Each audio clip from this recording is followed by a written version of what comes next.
Employee agreement.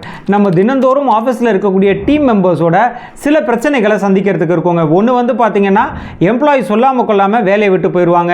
ரெண்டாவது, நம்ம ஆர்கனைசேஷனில் இருக்கக்கூடிய டேட்டா திருடுறதுக்கான வாய்ப்பு இருக்குது. மூணாவது, நம்ம டேட்டாவோட போய் காம்படிட்டர் ஆஃபீஸில் சேர்றதுக்கும் வாய்ப்பு இருக்குங்க. ஸோ இதெல்லாம் தவிர்க்கிறதுக்காக தான் ஒவ்வொரு ஆர்கனைசேஷன்லையும் இந்த எம்ப்ளாயி அக்ரிமெண்ட்டில் இந்த எம்ப்ளாயியோடைய ரோல்ஸ் அண்ட் ரெஸ்பான்சிபிலிட்டிஸ் என்ன, அவருக்கு எவ்வளோ சம்பளம், இதை தாண்டி நோட்டீஸ் பீரியட் என்ன, டெர்மினேஷன் கிளாஸ், இப்படி நிறைய முக்கியமான கிளாஸஸ் வச்சா நம்மளுடைய எம்ப்ளாயீஸ் நம்ம ஆர்கனைசேஷன் விட்டு போகும்போது ஒரு எத்திக்கோட வேலையை ரிசைன் பண்ணிட்டு போவாங்க.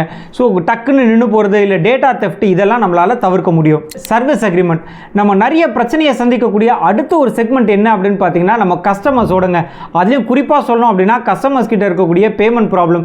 இது ஒரு குளோபல் ப்ராப்ளம் தாங்க, உலகம் முழுக்க இருக்கக்கூடிய ஒரு பிரச்சனை தான். கஸ்டமர்ஸ் பேமெண்ட்டை ஆன் டைமில் தரமாட்டாங்க. ஸோ இதுக்கு நம்ம வந்து அவங்களோட ஒரு ப்ராப்பரான சர்வீஸ் அக்ரிமெண்ட் அப்படின்றத போட்டுக்கிட்டோம் அப்படின்னா அதில் என்ன சர்வீஸ் நம்ம வந்து கொடுக்க போகிறோம், அதோடைய ஸ்பெசிஃபிகேஷன் என்ன, இது தவிர்த்து ஃபர்ஸ்ட் பேமெண்ட் எப்போ, செகண்ட் பேமெண்ட் எப்போ, ஃபைனல் பேமெண்ட் எப்போ, அதுக்கான தேதிகளோடு நம்ம மென்ஷன் பண்ணி ஒரு அக்ரிமெண்ட் சைன் பண்ணி வச்சுக்கிட்டோம் அப்படின்னா நாளைக்கு பிரச்சனை வந்தால் கூட கோர்ட்டில் போகும்போது இந்த அக்ரிமெண்ட் தான் பேசும். ஸோ நீங்கள் மூணாவது மெயின்டைன் பண்ண வேண்டிய அக்ரிமெண்ட் அப்படின்றது சர்வீஸ் அக்ரிமெண்ட்.